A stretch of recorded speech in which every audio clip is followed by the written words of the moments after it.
This week's edition of AEW Rampage featured two big tag team matches. Shawn Spears was also in action against the former WWE star. Meanwhile, Red Velvet took on Chris Statlander in the Owen Hart Foundation Women's Cup. Stack show, and let's get straight into it with Uno 10 and Fuego del Sol versus House of Black.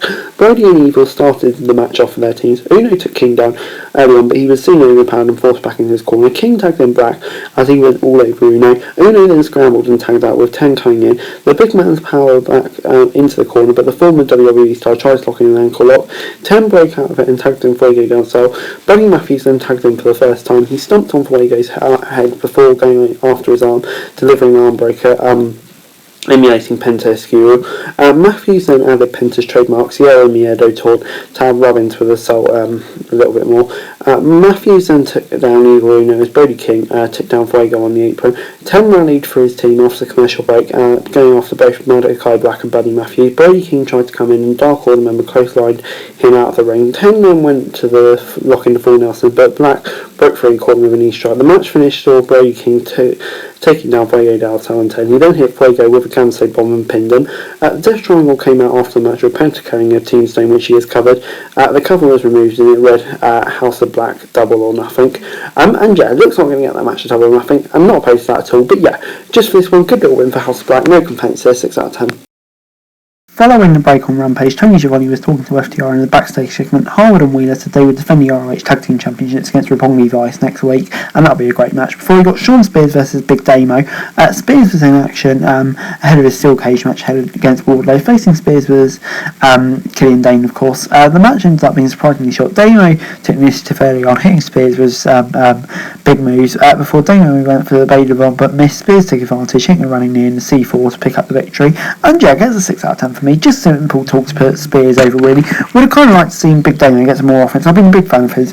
But yeah, hopefully we saw more of him. Before backstage, Jonas B. Sierra, as the Young Bucks, officially challenged the Hardys to a match at Double or Nothing. Before we got Red Velvet versus Chris Statlander in the quarterfinals. Statlander made a strong start to the match, powering Red Velvet back into the corner. Velvet tried to hit back, but Statlander hit a gorilla press before dropping Velvet face first into the mat.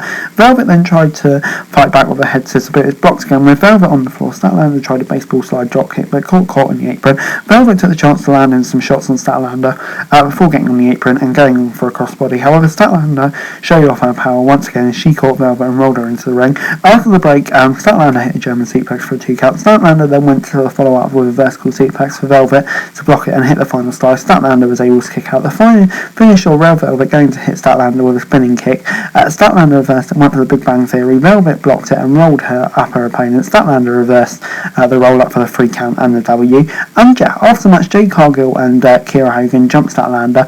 Remy Soho ran down for commentary to deck chase the heels away. It wasn't enough to turn the tide. Then Jade came out to even the odds for the baby faces.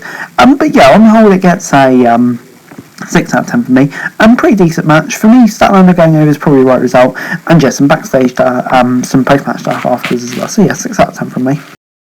Back from the break, Ethan Page, Scorpio Sky and Dan Lambert in the ring, and Sky implored Guevara to return his TNT title. We then saw Guevara and Conti outside the arena. The former TNT champion wants the rematch.